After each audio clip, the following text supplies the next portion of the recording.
ሰውነታችን ለምጥ መዘጋጀት አለበት። እርጉዝ መሆን ከማሰባችሁ ጀምሮ ራሱ ማለት ነው ማድረግ ያለባችሁ ኤክሰርሳይዝ ነው። በፍጹም እንዳትጠጡ። ሄይ ጋይስ ደህና ናችሁ ወይ? እንዴት ናችሁ? ዲቦራ ነኝ። ዛሬም ሌላ ቪዲዮ ይዤላችሁ መጣሁ። የዛሬን ቪዲዮ እንደዚህ ልጀምረውና ከዛ በኋላ ግን ቁጭ ብለን እናወራለን። ግድ የላችሁም።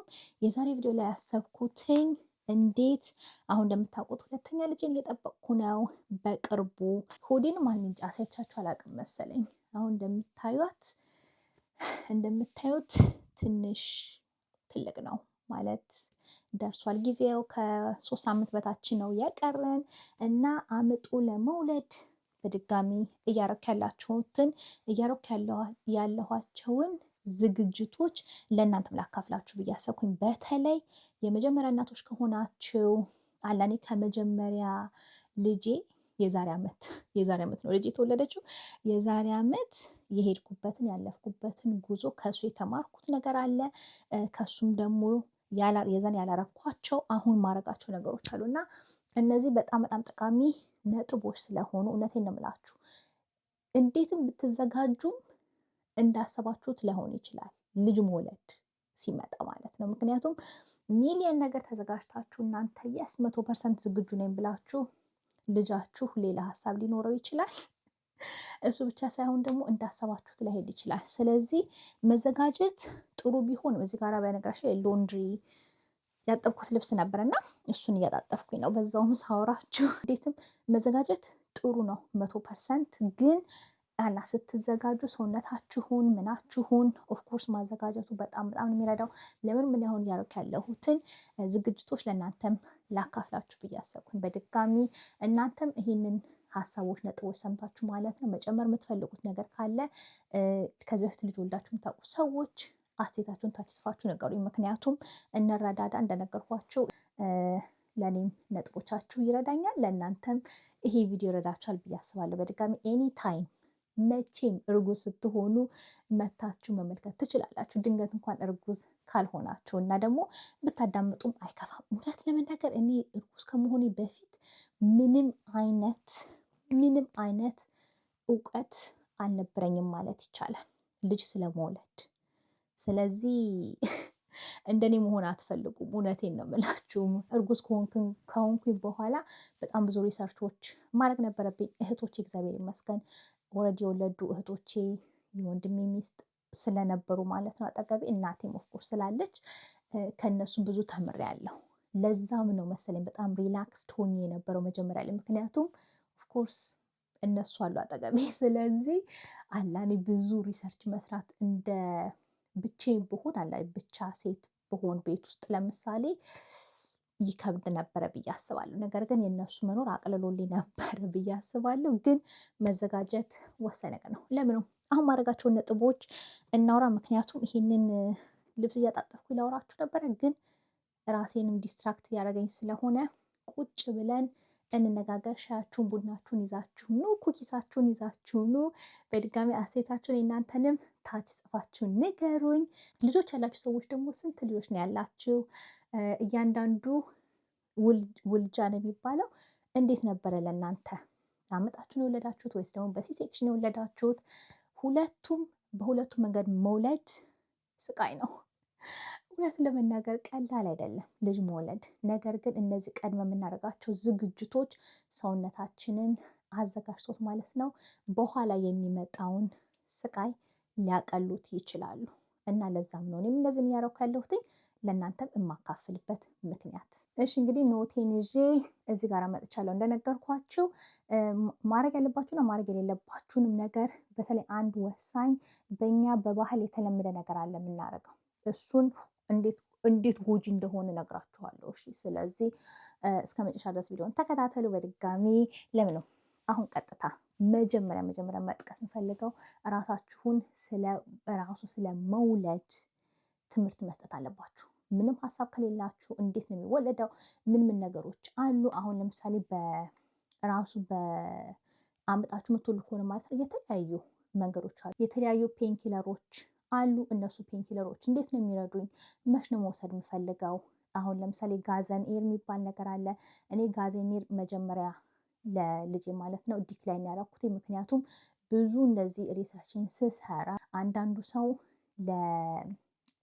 ወደ ላይ ያስመልሳል በጣም ብሎ ያላለ ትንሽ እንደዚህ ዲዚ ነገር ያደርጋል የሚሉ ሪቪዎች ስለሰማሁኝ እኔ ደግሞ ማይግሬን ሊያመኝ ስለሚችል እሱን አልፈለኩትም ነበረ። ስለዚህ ጋዘኔር የሚባል ነገር አልተጠቀምኩም።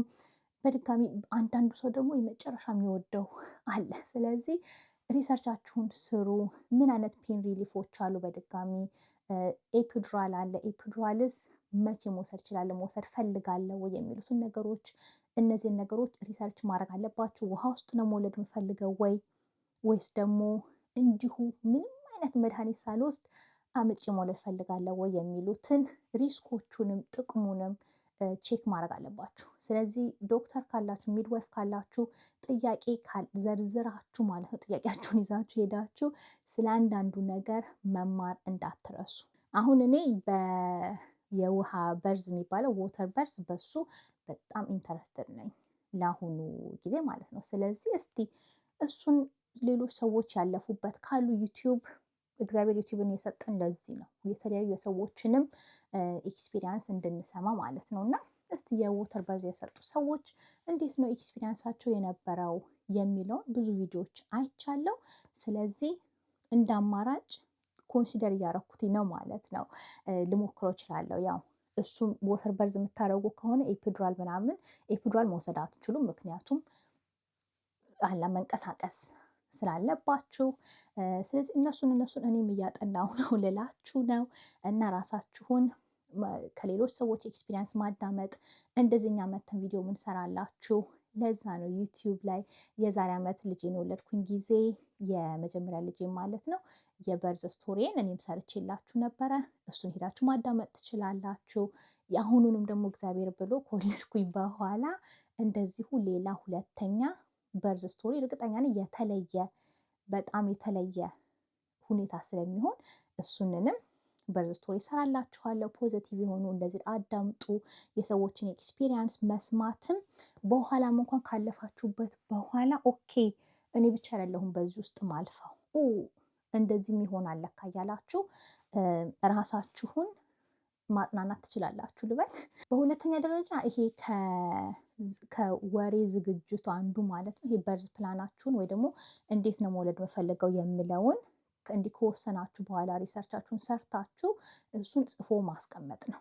ይሄንን ተጽፋችሁ ለባለቤታችሁም መናገር እንዳትረሱ። ምክንያቱም ሆስፒታል ከሄዳችሁ በኋላ እሱ ፕላንሽን ከሆነ አንቺ መናገር ማትቺ ከሆነ እያልሽ እያማች መናገር ማትቺ ከሆነ እሱ ለዶክተር ሆነ ለሚድዋይፍ ሊገልጽ አይችልም። ስለዚህ በርዝ ፕላን ካወጣሽ በኋላ ከባለቤትሽ ጋር ሆነ ከእናትሽ ጋር ሆነ እኔ እናቴንም ባለቤቴንም ነው ጎትቼ ሆስፒታል የሄድኩት፣ ምክንያቱም ያለ እናቴ አልወልድም ያለ ባለቤቴም አልወልድም ብዬ ማለት ነው። ስለዚህ ሁሉም ሰው ሆስፒታል ሰው የምትወስዱ ከሆነ እነሱ ሰዎች የምትፈልጉትን ምርጫ አሁን እንደነገርኳችሁ ባለቤቴ ጋዘኔር እንደማልፈልግ ነግሬው ነበረ። ስለዚህ አልፈልግም ስል ጋዘኔር አትፈልግም ኦፈር ሲያደርጉ አትፈልግም ብለው እንደዚህ መግለጽ ይችል ነበረ ማለት ነው። ስለዚህ እሱን ግልጽ አድርጋችሁ ተናገሩ። እሱ ብቻ ደግሞ ሳይሆን ፕላን ካወጣችሁ በኋላም ፍለክሰብል ሁኑ። ይህንን ያልኳችሁ አንዳንዱ ሰው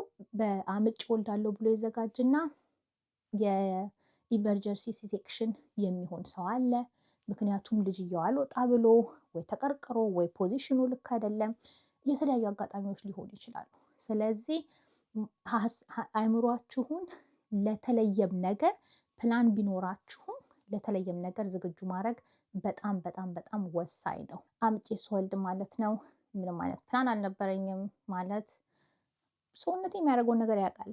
ስለዚህ ያችን ኤፒዱራል ብቻ ስጡኝ፣ ከዛ በተረፈ የሆነ ይሁን ብዬ ነው እንደዚህ የሄድኩት ማለት ነው። እና እውነትም እሱ ጥሩ ነበር። ምክንያቱም አጉል ስትረስ አልሆንኩም። እንደዚህ የጻፍኩት ነገር ይሄ ነገር አልተሳካም ብዬ አላሰብኩኝም ነበረ ማለት ነው። አሁን ሰውነታችንን ደግሞ እንዴት ነው የምናዘጋጀው? ሰውነታችን ለምጥ መዘጋጀት አለበት። ምክንያቱም ትልቅ ትልቅ ትልቅ ፕሮሰስ ነው አምጡ መውለድ ማለት ነው። በጣም ብዙ ኤነርጂ ነው የሚወስደው። ሰውነታችሁ ውልቅልቅ ነው የሚለው። ያው አስቡት፣ ይህን የሚያክል ሆድ ማለት ይህን የሚያክል ልጅ ይዞ ለመቀመጥ ሰውነታችሁ ብዙ ኦርጋናችሁ ቦታ ለቋል፣ አጥንቶቻችሁ ተከፋፍተዋል። ስለዚህ ሰውነታችሁን ማዘጋጀት አለባችሁ። አንደኛ ኤክሰርሳይዝ አስፈላጊ ነው። አሁን የሆነ እንደነገርኳችሁ 37 ሳምንት ከደረሳችሁ በኋላ የመጨረሻ ማድረግ የምትፈልጉት መንቀሳቀስ ነው። ምክንያቱም እግራችሁን ቁጭ አድርጋችሁ ሻያችሁን ይዛችሁ ቲቪ ማየት ነው የምትፈልጉት። ነገር ግን እሱ በኋላ ማለት ነው ለምጥ አይረዳችሁም። ለምጥ ኃይል ያስፈልጋል። ኃይሉን ለማግኘት ታዲያ መንቀሳቀስ ግዴታ፣ ሰውነታችን መንቀሳቀስ አለበት። አሁን ጥሩነቱ አንደኛ ልጃችሁ ሲሆን እሱን ብቻችሁ ማድረግ ትችላለች። ሁለተኛ ልጃችሁ ሲሆን ግን ማለት ነው አሁን እኔ ስጦታ ከእሷ ጋር ዞሮ ዞሮ መንቀሳቀስ አለብኝ። ስለዚህ እሷን ይዤ ብዙ መቀመጥ እንኳን ብፈልግም አንዳንድ ጊዜ ግዴታ መንቀሳቀስ ያሉብኝ ሁኔታዎች አሉ ማለት ነው። እና እንደዛ ራሳችሁን ኤክሰርሳይዝ የምታደርጉ ዋና በጣም ጥሩ ነው። ቀላል ኤክሰርሳይዝ ነው፣ ግን ደግሞ ሙዳችሁንም ሊፍት ያደርጋል፣ ሰውነታችሁንም በድጋሚ ይረዳል። ቤት ውስጥ ትንሽ እንደዚህ ስትረች ማድረግ እንደዛ። ሌላ የፐልቪክ ፍሎር ኤክሰርሳይዝ ማድረግ ነው። ይሄንን እርጉዝ መሆን ከማሰባችሁ ጀምሮ ራሱ ማለት ነው ማድረግ ያለባችሁ ኤክሰርሳይዝ ነው። ፐልቪክ ፍሎራችን ታች ይሄ ማህፀናችን ጋር መቀመጫችን ጋር ያሉት ቦታዎች ናቸው እና እነሱ መጠንከር አለባቸው።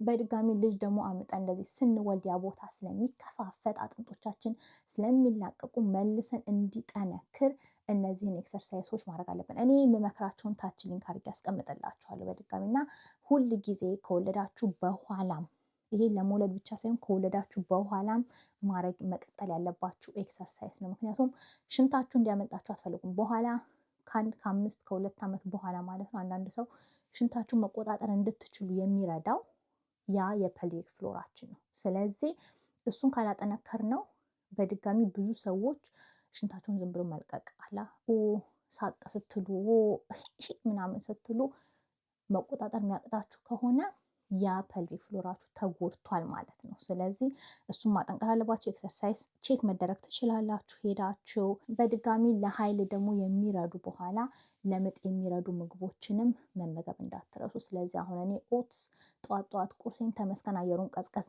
ማለት ስለጀመረ ጠዋት ቁርሴን ኦትስ እየበላሁኝ ያለሁትኝ። አሁን ወደ ምግቦች ደግሞ እንምጣ። የተለያዩ በነገራችን ላይ የብሪዚንግ ቴክኒኮችም አሉ። ወደ ምግብ ከመሄዳችን በፊት የተለያዩ ብሪዚንግ ቴክኒኮች፣ እነሱን እኔ ምንም አላረኩም ባለፈው፣ አሁንም አላረግም።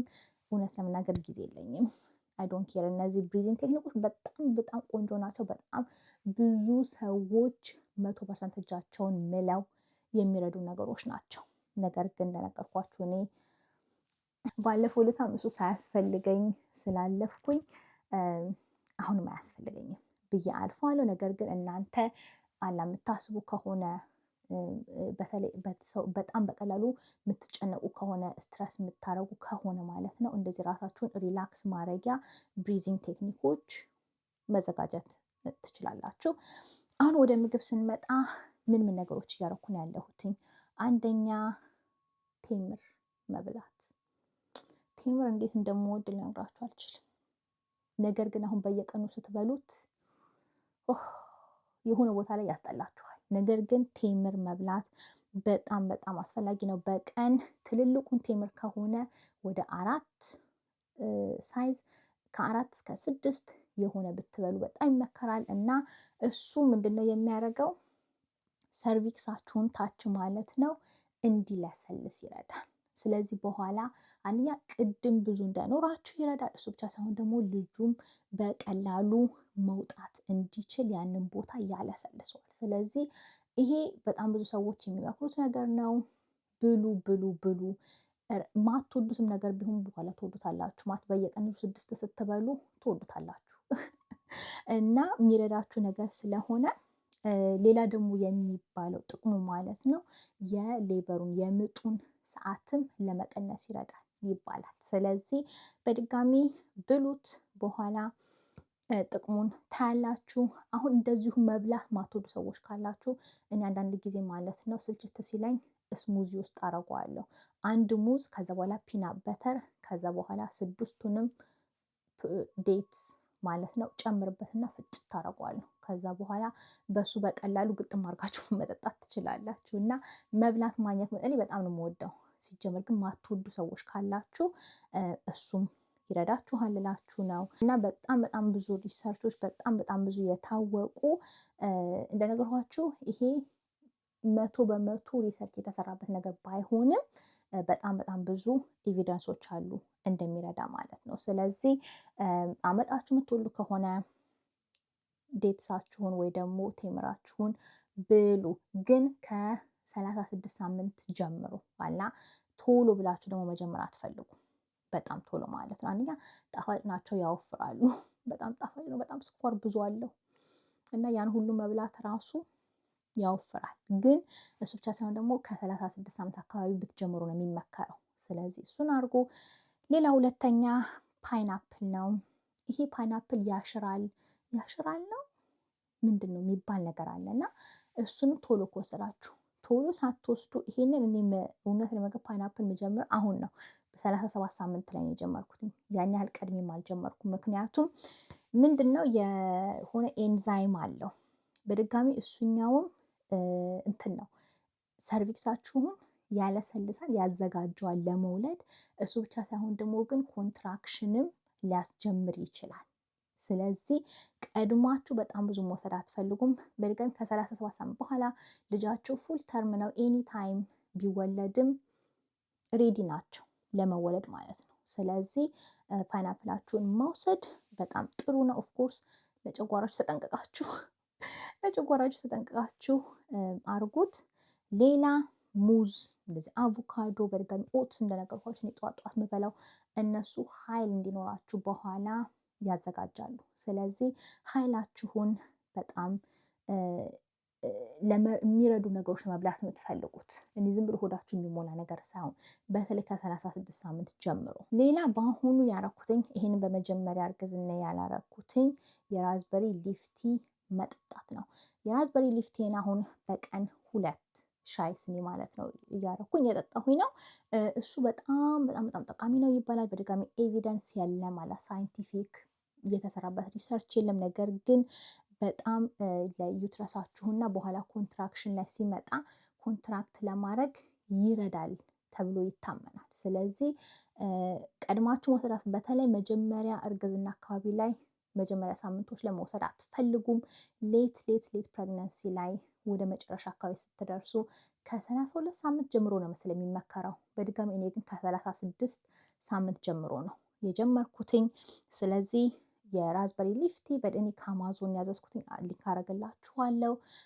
በቀን 2-3 ኩባያ ብትጠጡ በጣም ይመከራል። እሱ ብቻ ሳይሆን ደግሞ አሁን ምጥም የተለያየ ስቴጅ አለው። የመጀመሪያ የምጥ ስቴጅ አለ፣ ሁለተኛ አለ፣ ሶስተኛ አለ።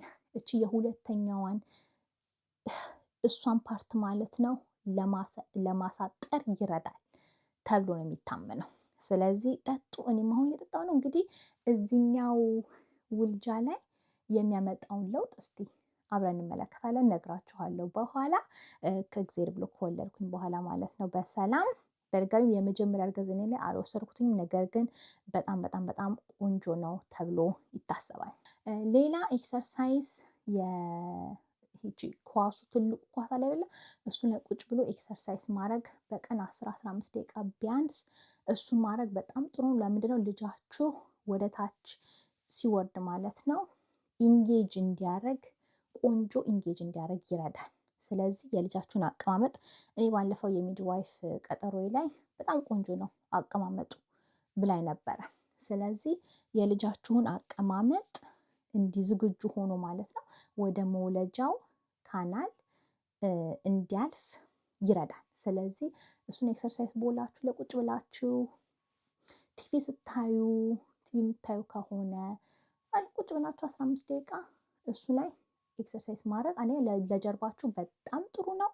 እሱን እንደ ወንበር ራሱ መጠቀም በጣም ጥሩ ነው ለጀርባ። እሱ ብቻ ሳይሆን በድጋሚ እንደነገርኳችሁ ለፖዚሽን ለልጁ ፖዚሽን ማለት ነው በጣም ጠቃሚ ነው።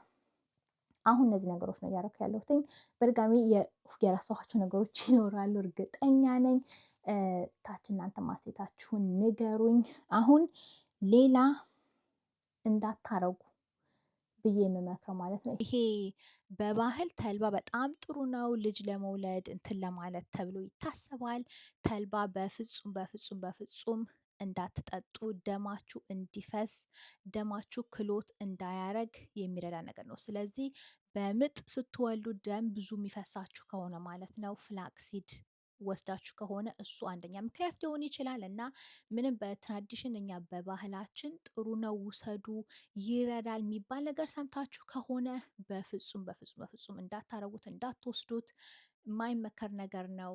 እና እሱን አቮይድ አድርጎ ልላችሁ ነው። ለምን የዛሬ ቪዲዮ ይሄ ነው። እንግዲህ እነዚህ ነጥቦች ይረዷችኋል ብዬ ተስፋ አደርጋለሁ። በድጋሚ እናንተ ተጨማሪ ካላችሁ ታች ኮመንታችሁ ንገሩኝ አስተያየታችሁን። በሚመጣው ቪዲዮ ደግሞ እንደዚሁ እስከምንገናኝ ሌላ እርግዝናን አስመልክቶ ጥያቄ ካላችሁም ንገሩኝ እና ለመስራት በጣም ዝግጁ ነኝ። ስራያችሁ አመሰግናለሁ። አስተያየታችሁን ንገሩኝ። ቪዲዮን ከወደዳችሁት ላይክ ስጡት። በሚመጣው እስከምንገናኝ ድረስ ቻው። ለዛሬ ዲቦራ ነኝ።